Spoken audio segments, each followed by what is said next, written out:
Well, I thought here was gonna get interesting, and it did. So, welcome back to part five. Oh my goodness, we're on the second to last episode of this six-part series show. So, for context, our main character ended up winning the hearts of the women in this episode involved, and this entire series, I would say. So, one day, one night, he decided to go to Miss Rika's principal's office. So of course there was some physical movements involved, and literally, bro was drilling the hell out of Rika. Not gonna lie, and she is a baddie, certified baddie.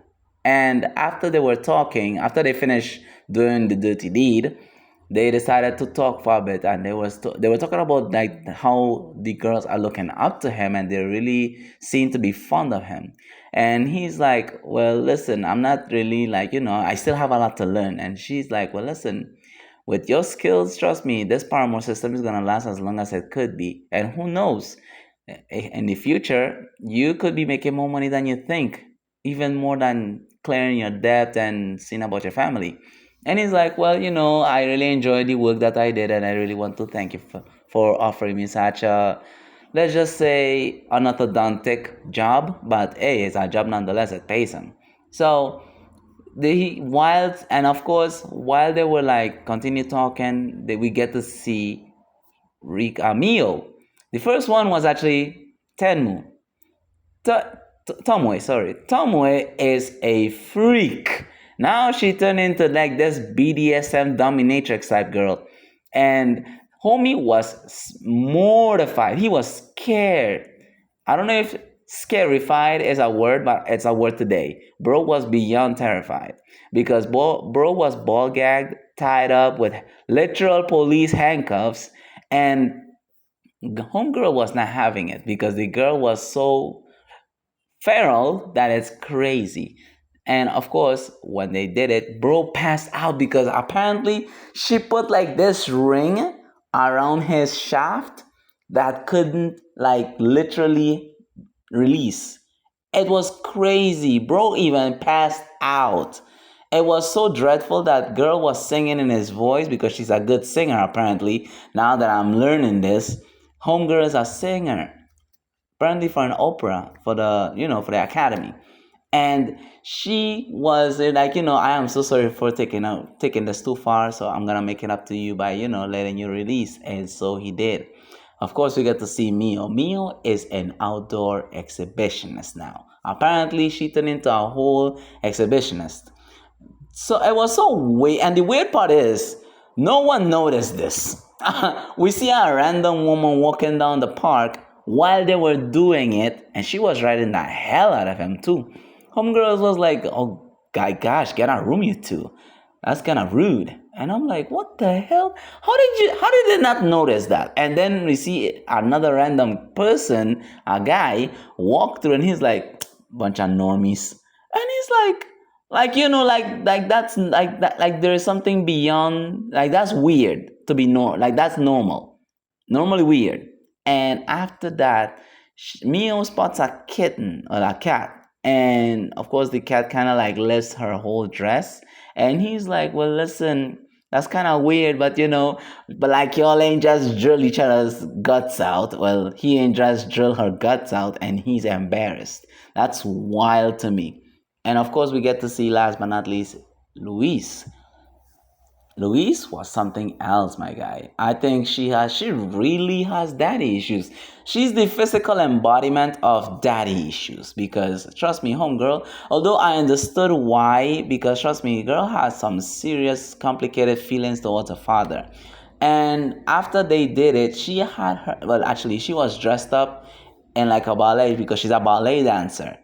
And afterwards, the guy was like, well, listen, I would really love to see you and perform for the ballet dance, if that's okay with you, of course. And she thought about it for a second because she was like contemplating, because she hasn't ballet danced in a very long time, especially when she was a kid.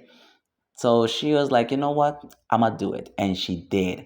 And he was like so pleased because again, he was trying to play the role of a father figure, which is weird. but again kind of wholesome because he's trying to let her know that not all men are bad, not all men are pieces of shit. There are some guys that, yes, there are some guys that are the scum of the earth, but not all of them. And he's trying to break that stigma, which is very amazing, by the way. And afterwards we get to see Rika again, and Rika actually tells him about how the girls are very fond of him. They're very much looking up to his guidance. And he's like, well, all right, well, that's just me. I'm trying to not be a creep. I'm trying to be, the nice guy, and so on. And she was like, well, I'm feeling feral right now. So how about a third round? God knows how many rounds they went. So while they were doing the deed, he gets a message from Louise, and it says, I hope to see you next time. Oh, I wanna spend some more time with you, somewhere along those lines. And that was pretty much it for the episode. But anyways, guys, that is it for the context. And without further ado, let's get right into this. そのまま私は巴さんの膝の上で休ませてもらった。ミオさんとの時はここって公園ですよね。そうだね。ここでするんですか？そうだよ。多分大丈夫だって。夜はここあんまり人通りないし。ああ、気持ちよかった。あ、にゃんこ。恥ずかしいんですか？当たり前じゃん。エッチの時以外は普通に恥ずいよ。まあおじさんになら見られてもいいけどさ。こういうところは普通の女の子ですね。ルイーザさんの場合は、大至急修正案をまとめてください。こんな計画書では実行委員会が開けません。どうしてもルイーザさんのバレエが見たいんです。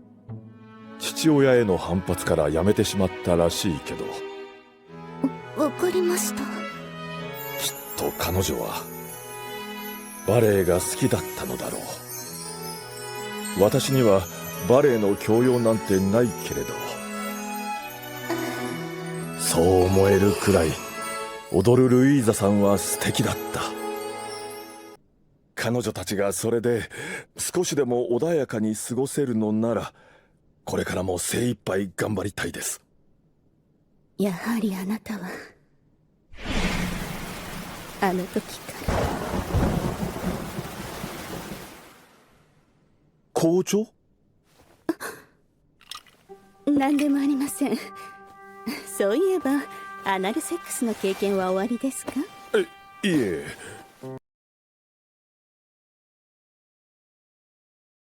Yeah, so that is it for this second to last episode. And I forgot to mention this. I almost forgot when I watched this at least twice. And I realized that there was a backstory, a very short backstory about Rika.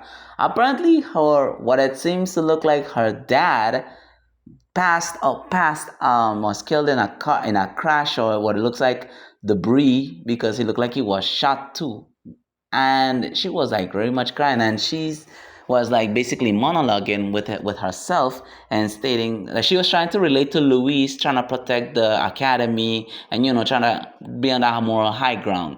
But anyways, guys, I would highly recommend it. I think this one was completely wholesome, and talk about character development. I personally enjoyed this, honestly, because this was crazy. Oh, and let me correct that last statement regarding the text message.